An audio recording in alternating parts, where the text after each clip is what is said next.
Okay, today we're going to take a look at Castellorizon from David Gilmour's solo album On an Island from 2007.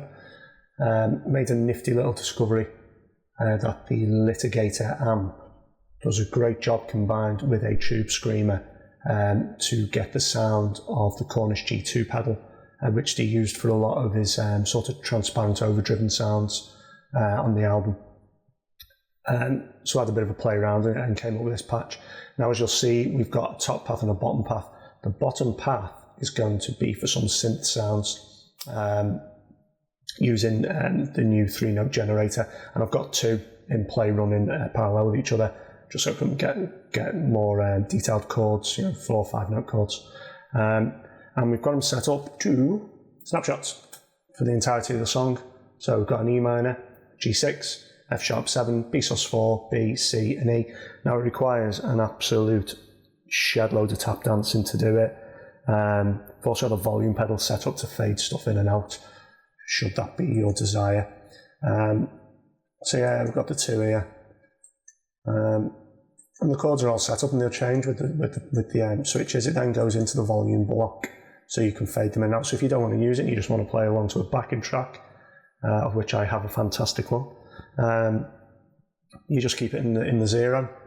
Then goes into an EQ and taken out a load of high gain, the frequency at 4.5 kilohertz, boosting the lows and taking out a load of mids. It sounds quite mellotronish without. Then using a phaser with note sync to a whole note, 85 beats a minute for the song. Delay, I've got one using the Adriatic swell at quarter notes. Just I've fiddled around the settings, God knows what they actually mean. Two reverbs, particle verb and octaverb. And then I've got to put a gain block in. It's not actually doing anything at the moment. Now you can use that to balance it off against the guitar sound should you wish, but I've set the pitches up all with a level of 2. And then balanced it off on the amp channel volume, and that seems to work. So what I'll do, I'll just fade in some chords for each one, so you get a sound of it, and see what you think of that, and then we'll move on to the actual guitar sound itself.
Okay, so that's a run through of each snap, all 7 of them, then going back to snapshot 1 for the A minor. Now obviously the tune doesn't cycle through them that way.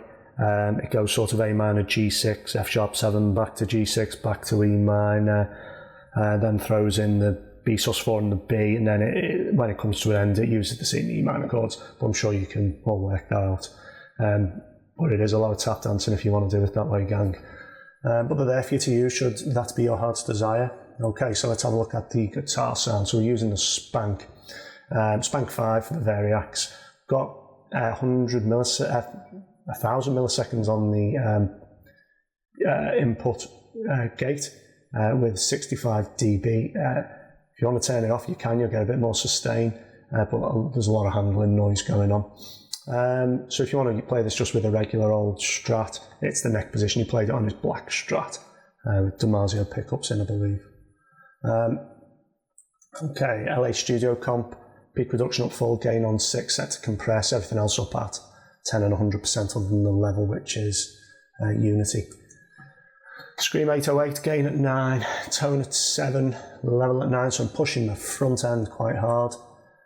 Into the old studio preamp, 4 on the gain, polarity is normal, level set to 7. It just gives a tubey sound. If you listen to the recording, it's got a really hot, tubey sound to it, and that's quite hard to replicate. Okay, into the litigator. 8.5 on the drive, the bass is 3.5, mid 6.5, treble 6, presence 4, channel volumes are relevant, you'll set to what you want, master up high, and everything else is as it comes out of the box with it. Then put a little bit of chorus in, chorus rate 1.2, the 70s chorus this. And the mix, 28%, so really, really low in the mix. You can barely hear it. It just adds something. I think it's on the original. Doing a bit of research, I can't find anything to say it is or isn't any chorus use. It's most certainly not a heavy chorus sound, but it adds some width to the recording. Okay, we've got 2 Who What 4x12s, both 87 condensers on them as it happens. Low cuts, high cuts in the 80 Hz and 7 kHz region on each.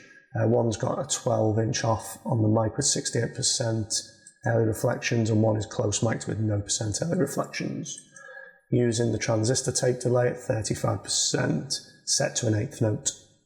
That's 38% in the mix, everything else is as it comes out of the box.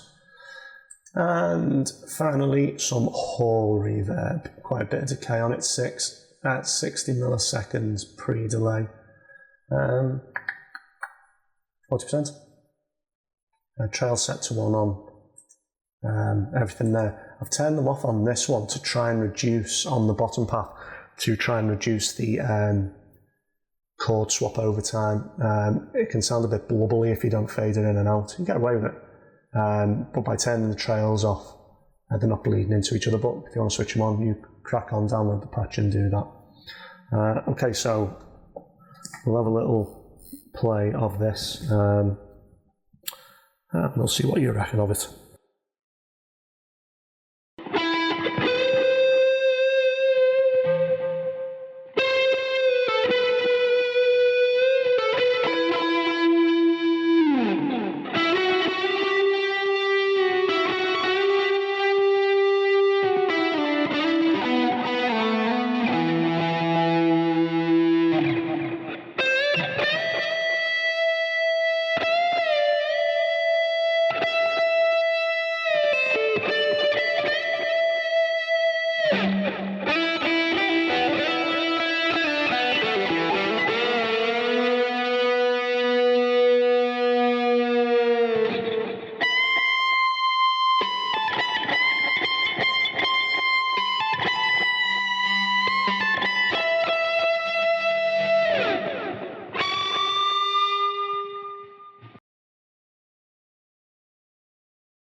So there you go, that's it. It will work for most of his tones on an island, swapping in and out some different distortions.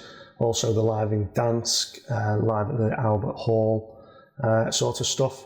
If you like it, give me a big thumbs up, put something in the comment box, subscribe, all that sort of nonsense. Any requests, let me know, and I will do my best to do something for you.